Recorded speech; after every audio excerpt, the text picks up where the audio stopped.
집곡의 단학경전 시리즈. 오늘은 조선시대 작자 미상의 도교서인 해동전도록에 수록된 내당 구결서인 단서구결을 살펴보겠습니다. 단서구결 제1장 대저 하늘, 땅, 사람을 삼재라고 하고 유, 불, 도를 삼교라 하니 삼재가 이미 서면 삼교는 이에서 나타나는 것이다. 유교는 인륜을 주장함으로써 하악이 많고 불교는 명심견성을 주장함으로써 상달을 구함이 많다. 하악이 많기 때문에 천근에 치우치니 상달에 미치지 못하고 상달을 구함이 많은 까닭에 허무 고원을 힘쓰니 하악이 결여된다. 오직 우리 도교는 일찍이 인륜을 끊지 않아서 하악의 공부를 패하지 않으며 명심견성을 가장 귀히 여기나 또한 완전한 공에는 떨어지지 않으니 요컨대 상교 중에서 가장 지나치거나 못 미침이 없어서 그 중간을 잡고 있는 것이다. 제2장 만약에 태상노군을 상고한다면 실은 우리 비조이시다. 이에 도덕경 5천여 언을 짓고 백양진인이 나오기에 미쳐 노씨의 도통을 이어받아 이에 참동계 8편을 지으니 대체로 우리 도의 종지는 여기에 있다. 그러나 그 글의 뜻이 심오한 것이 많고 평이한 것이 적으니 평이한 것은 비록 우둔한 사람이라도 알 수 있으나 심오한 것에 가서는 비록 슬기 있는 사람이라도 또한 미진한 곳이 있다. 제3장 대저 음양의 조화와 만물의 생성은 중정에서 나오지 않음이 없다. 그래서 유가의 성경연전이 천억만원이 모두 사람으로 하여금 중으로 돌아가게 하는데 지나지 않는다. 만약 중용과 주역을 읽으면 더욱 믿을 수 있으며 조화와 생성의 묘리 또한 발견할 수 있다. 우리 도의 성취인들 어찌 일찍이 이 도에서 벗어나겠는가. 세상에 배우는 자가 어리석게 이를 깨닫지 못하니 가석한 노릇이다. 제4장 무릇 배우는 자는 먼저 그 기질의 청탁을 보아야 하며 더욱 중화를 귀하게 여긴다. 만약 지나치게 맑으면 진취도 빠르나 체념도 빠르며 성공도 쉬우나 실패도 쉽다. 만약 미치지 못하면 가리워짐이 굳고 혼탁하여서 마침내 도에 들어가지 못한다. 그래서 중화의 길을 타고난 이는 백에 하나 되기 어렵다.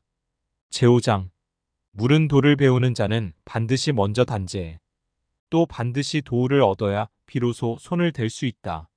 만약 단재를 얻지 못하면 기한이 그 마음을 어지럽히고 도를 얻지 못하면 사물이 그 정신을 동요하여 숨심이 결함이 있어서 단의 기초가 문득 무너질 것이니 어찌 두렵지 않겠는가.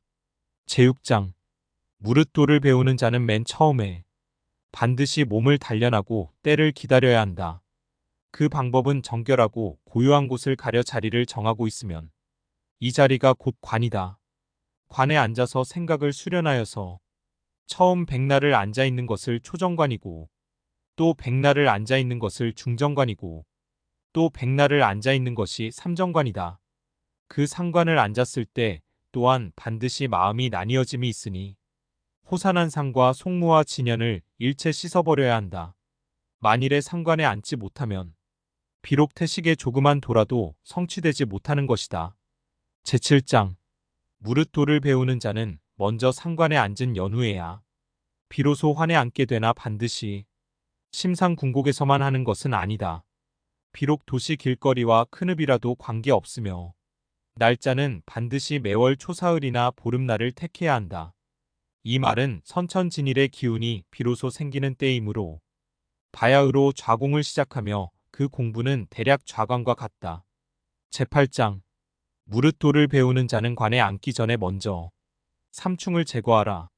그 방법은 혹은 경신을 지키든가 혹은 매일 저녁에 이름을 부르든가 또는 마땅히 수사 몇 냥을 연말 비수하여 매일 물 마시고자 할 때에 꼭 두세 숟갈을 복용한다.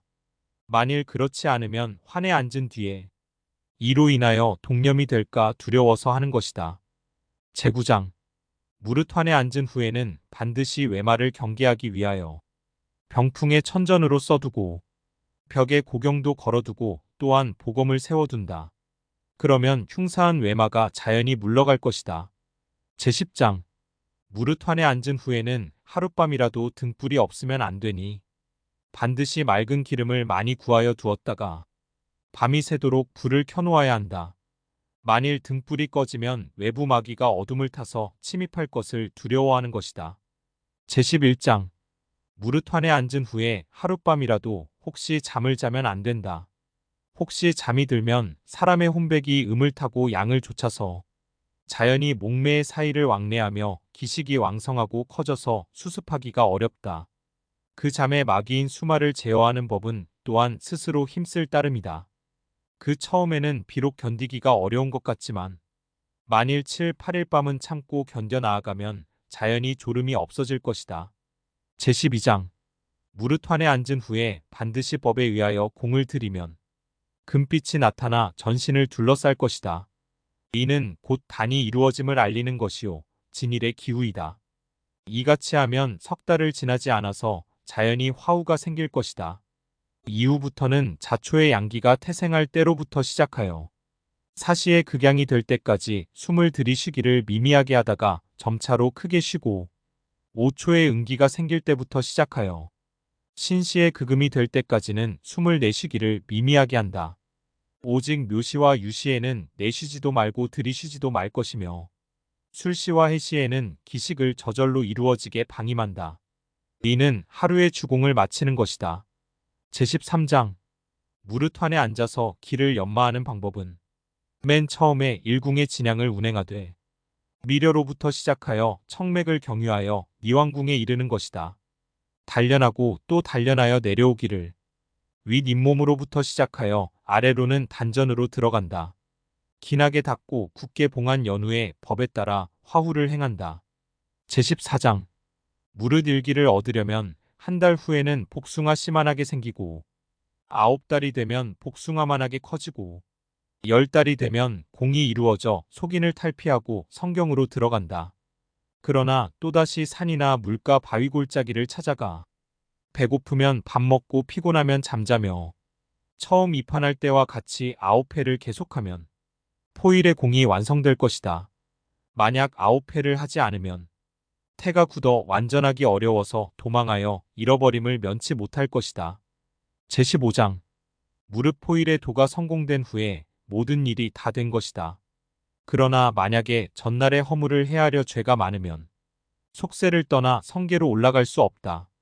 그러니 마땅히 선을 쌓아 허물을 깨끗이 씻은 연후에는 마음대로 형체를 머물러서 이 세상에서 살든가 해화하여 지선이 되든지 천선이 되든지 안 될 것이 없다. 제16장 무릇단을 얻은 후로는 속히 하려는 생각을 두어서는 안 된다. 내 마음을 한 몸의 바로 중앙 공허한 곳으로 돌려서 마치 태양이 중천에 떠서 티끌이 없는 것과 같아야 한다. 의상 칙곡의 단학경전 시리즈 오늘은 조선시대 단학서인 단서구결을 살펴보았습니다. 위 내용을 참고하셔서 여러분의 단학 수련에 활용하시길 바랍니다. 경청해 주셔서 감사합니다.